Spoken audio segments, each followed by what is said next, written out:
PlayStation is raising the prices of the PlayStation 5. Now, they're not the first people to do it. Xbox did it.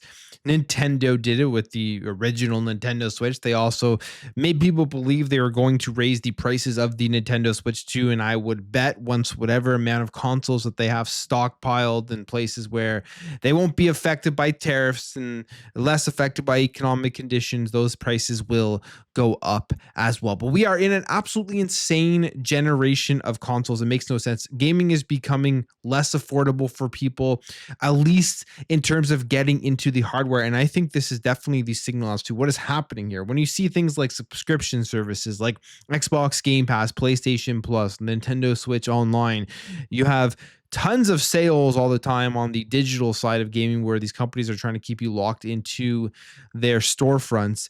They don't care if they're going to piss off people by raising the prices. They don't care if they'll lose a few console sales here and there now that we're 5 years into this generation. But here is what is happening here with the PS5. They put this out here saying new prices effective starting on August 21st, which is going to be right now, probably as you're watching this. And it says similar to many global businesses. So they're already saying, yeah, everyone else is doing it, so we're going to do it. We continue to navigate a challenging economic environment. As a result, we've made the difficult decision to increase the recommended retail price for the PlayStation 5 consoles in the US starting on August 21st. The updated recommended retail price for the PlayStation 5 consoles in the US are as follows. PS5, just the regular one with the disc drive here. The same one you could have gotten 5 years ago for cheaper is now $50 more to $550. PlayStation 5 Digital Edition is $500, and the PlayStation 5 Pro is $750. They say accessories will remain unchanged, and they have no other price changes to announce for additional markets. So right now, this is a change that is happening only in the United States. And why is this happening? I think is the big question. Well, I think the obvious reason, no matter how you look at this, tariffs have obviously had an effect on what is happening across the industry and across many businesses, whether they're severely being affected by having to pay more money to manufacture these consoles or not. They're able to take that tariffs and use it as a reasoning why prices do need to go up. If the tariffs weren't in place, prices would not be going up right now. But they can use that, whether it's valid or not, and use it as an excuse to raise prices. Of course, there's inflation and all of these things. And you have to ask, well, they're making so much money over so many different other ways now. Because when you compare the console market, you compare gaming today versus 20 years ago, or even more than that, like it's not comparable at all. They sold the game, they made a game, they sold it, and they made the money off of selling the game. Now, these companies can put out money. They have their own storefronts and everything where they make tons of money off of that. They have microtransactions and their own first-party titles that they make a ton of money off of. So it really isn't comparable, but that's an argument a lot of people use as to asking, why do they have to do it? Why are they doing it? And it doesn't really matter. They have margins that they have to keep.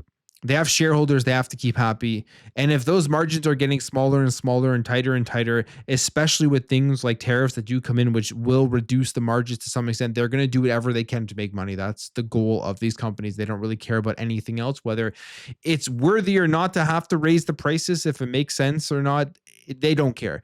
They're still going to sell PS5s, but they're 5 years into this generation and they're already looking onto the PlayStation 6.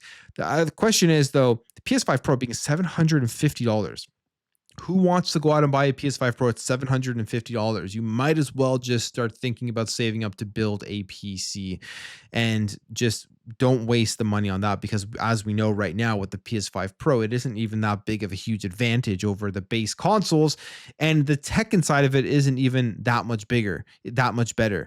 It has the AI tech, the PSSR, that they're trying to utilize for the next generation, basically with the PS5 Pro. It's a beta test to get information to feed the AI games and then be able to transfer that over to the PS6, even though they've already said they're working with AMD for their own AI solution. So really, what is the advantage of PSSR? We don't really fully actually know. There are slight advantages in games, but for $750, that's probably not worth your money. The other thing here is, the base price going into the next gen, it is now at $750. It would make no sense for these companies to come out next generation and then launch the PlayStation 6 at $500. We know that going into next gen at this point, it is going to be at the very minimum 700, but I'm thinking now 750 because of this price raise. The only reason I could say maybe 700 is because that's where the PS5 Pro originally launched. And then maybe if some of these economic conditions get better, maybe if the tariffs fall off and they've had enough time to increase their margins, they can come out here and say $700. That's what we're going in the console space. The actual at-home consoles themselves this generation, it's been absurd with the price raises, no bundles, no discounts on anything.